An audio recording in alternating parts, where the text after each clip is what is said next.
I welcome everyone for the session on production management. Myself, Kavita Rajugan, Assistant Professor, School of Management Studies, Satyabama Institute of Science and Technology. Today, I am going to handle the topic on inspection. So first, let's see what do you mean by inspection. In simple terms, we can tell inspection is the activity done to ensure that an operation is producing the result expected. That is, whether we are producing the product as per the standard which has been expected. Therefore, inspection has been defined as a function whose purpose are to interpret specifications, verify conformance to these specifications, and communicate the information obtained to those responsible for making necessary corrections in manufacturing process. That is, in case if a product is being produced is not as per the specification mentioned, that has to be communicated to the concerned for necessary corrective actions. For example, if we are manufacturing a mobile, to make sure the products are manufactured as per the standards, we do inspection. The person who does the inspection is called an inspector. The inspector determines whether the product or material is in proper condition and are of right qualities. The inspector also takes measurements and do comparison. So, inspector plays a major role in checking the quality of the product. Therefore, we tell inspection as primarily a comparison with established standards. Next, we are going to see the objectives of inspection. The first main objective of inspection is prevention of defects. So what do you mean by prevention of defects? By doing this inspection, we will be able to ensure quality standards and avoid defects. The next objective is to detect the defect as they occur in processing itself. That is, whenever we are doing the production process, in each and every stage of the production process, if this inspection is being done, the defects can be detected in that stage itself. So, in order to avoid the defects which has been identified after the production process, we will be trying to identify the defect in each and every stage of the production itself. The next objective is detect trend in the process which might lead to defects, which means that analyzing the defect happened previously which can avoid defects happening further. That is, when you are coming to know every month there was a defect from January, February, these are the defects which has been predicted in the trend line. We will be able to predict that the following year the defect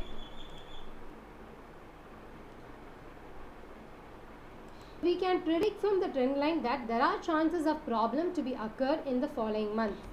Next important objective is to remove the defective parts from the production to stop further handling of processing cost. So, in case if you are identifying the defect in a particular stage, for example, if I am going to manufacture a pen, if the pen cover is being a defective product in the production itself, in case if I am not stopping that production process in that particular stage and going to take that particular defective product, the pen cap, to the manufacturing unit till the assembling part, the defective part is going to keep on processing. In the last stage only, if I am going to identify, it is going to be the waste of the cost which is going to happen. The processing cost will be entirely waste because I am going to just take the defective product till the last. I know it is already defective. If I am going to handle the same till the last stage, it is lose. I am going to be the loser of the company. So, I need to identify in every stage what is the defect which has to be done, and I have to remove in that particular stage itself. The next objective is the performance has to be informed in all the levels to have a transparency in the inspection. So, whatever is going to happen in the inspection, there should be a transparency in the inspection. So, if I am going to identify a defect, that has to be intimated to all the departments. Let us take an inventory department or the material control department. All the department has to identify and it has to be communicated. Finally, we need to provide records for evaluation. Whatever I am going to inspect and evaluate, I should have a proof how it has met with the standards, what was which was the defective product, how did you identify it was a defective product. Like that, you need to have a proof of records so that you can identify what was the machine, whether it was a machine fault or a worker's fault. So you will be able to identify and evaluate the individual machine performance and the workers' performance in order to track them in an effective way. So with this, the objectives of inspection is over. Next we are going to see what do you mean by the scope of inspection. So coming to the scope of inspection, so the scope of inspection is nothing but we are having various stages in the scope of inspection. The first one is receiving inspection, next one is pre-production inspection, then production inspection, and last one is product test. First, let's understand what is receiving inspection. So receiving inspection is nothing but as the material is coming inside, whenever I am going to place an order to a particular vendor that I need spare parts of nuts and bolts, when that particular material is coming into the production manufacturing company itself, in that stage itself the inspection will be done. This is also called as inward good inspection. That is, the goods are inspected in the entry point of its arrival itself. As the product is being arrived, in that point itself we are trying to inspect the particular product. The second stage is pre-production inspection. So in the pre-production inspection, as the name implies, as before the production process is going to start, in that stage we will be trying to check the quality of the materials which we are going to have, whether there is any defect in the product or the quality is as per our requirements which we have placed an order, or we have produced a product, whatever it is.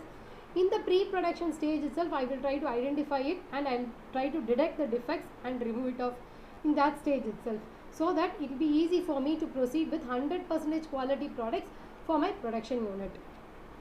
So in this there is an important concept called as first piece production. So first piece inspection. In first piece inspections, what we'll be doing is, whenever a manufacturer is going to place the order of, for example, 500 units of product has to be placed, he has placed a new order in a new setup. For example, that particular product is going to be a unique product which has not been a standardized product. In that particular case, instead of manufacturing all the 500 products and then inspecting, whenever the first product is being manufactured, the first product will be tested fully. So that will be inspected fully in order to avoid the rest of the work order. Instead of proceeding the 500, if the first product itself, I will be checking the quality of the product. And next category is production inspection. This is the most important inspection which is being done. So if I am going to have in a production unit, I am going to have various production process which has to be done. For example, if I am going to manufacture a pen, I need to manufacture a cap and then the refill and then the outer layer, then I need to print it, I need to assemble it, I need to define the screw, I need to manufacture the nib. So each and everything is called as a production process. So for manufacturing a nib, the process is going to be entirely separate. For manufacturing the cap, the production process is going to be entirely separate. So in each and every stage, if I am going to identify and find out what are the defects, it will be easy for me to proceed further. So in this we are having two forms of inspections which we'll be discussing in detail later, which is nothing but centralized inspection and decentralized inspection. Now after this, the final stage of inspection is product test inspection, is also known as lab testing inspection. This involves lot of testing in a particular product. The testing will be against a particular standard or regulations in a certified laboratory. For example, I will be finding out to know what is the dimension, is the product as per the standard dimension, the appearance, the quality. This can also be called as a functional test. Okay. So in the next topic we are going to discuss about centralized inspection and decentralized inspection. First let's see about centralized inspection. So in centralized inspection, the inspection is carried out in a central place. So in a middle point we will be conducting the inspections, wherever is going to be your production area, we will be having a separate place for testing. So here in the central place where the inspection has been allocated, all the sample has to be brought to that particular central place for checking. So the centralized inspection may be located in one or more places itself, and all the samples will be tested in the area which has been allocated in the manufacturing industry. For example, it's going to be a very big industry like Arvind.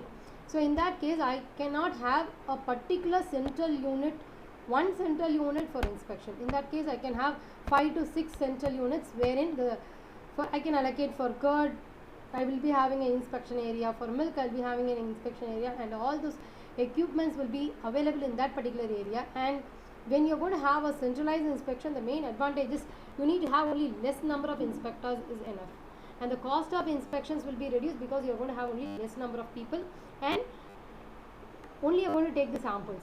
This will, and the inspector will be concentrating only on inspecting the samples, and there will not be any distraction. The main disadvantage of centralized inspection is you need to have greater material handling. That is, the material samples have to be taken to the inspection place from production unit, so the traveling may take place, therefore there will be a delay in the production whether to proceed further or not. So here the inspection of heavy work is also not possible. So if the sample size is going to be very small, it's easy. If it's going to be a very heavy loaded samples, it will take time to move from the production unit to the sampling area. Fine. And the next inspection is the floor inspection or decentralized inspection. In this system, the inspection is performed at the place of production itself. So wherever is going to be production, if for example, if I'm going to manufacture a cap, in that place itself I'll do the inspection. If I'm going to manufacture a refill, in that stage itself the inspection will be done. So the checking of materials will be done in the process at the machine itself. So wherever I am going to do, in same place itself will do. So here I need skilled inspectors who will be knowing more about the parts. So here what is the main thing is, I am not going to take the samples, I will be taking from various lots. So here I can do more number of inspections and the defects can be identified very easily. But the main thing is, I need to have, the main thing is the correction. The main advantage of this decentralized inspection is the correction is done before. If so, we are talking about decentralized inspection. So here if you see the inspection, the correction is done before it affects further production, resulting in saving the cost and unnecessary work on defective parts. The material handling time is also reduced. The greater number of pieces can be checked. So more number of pieces can be checked rather than the samples, and they will not delay in production. The main disadvantage in decentralized production is I need to have best supervision of inspectors. The inspectors need to be very skilled, and there is a possibility of biased inspector because of the workers. So maybe he may know an employee, and because of that whatever he is having a defect, he may not show intent because it may affect his performance also. And here there is going to be more pressure on the inspector. So these are the concepts on inspection. So in inspection, what and all we have covered? We have covered about what do you mean by inspection, what are the objective of inspection, what are the scope of inspection, what do you mean by centralized inspection and decentralized inspection. So in the next upcoming video, we'll be seeing about what do you mean by a quality, what are the quality tools which are going to apply, and then we'll be seeing about the control chart and the unit. Thank you.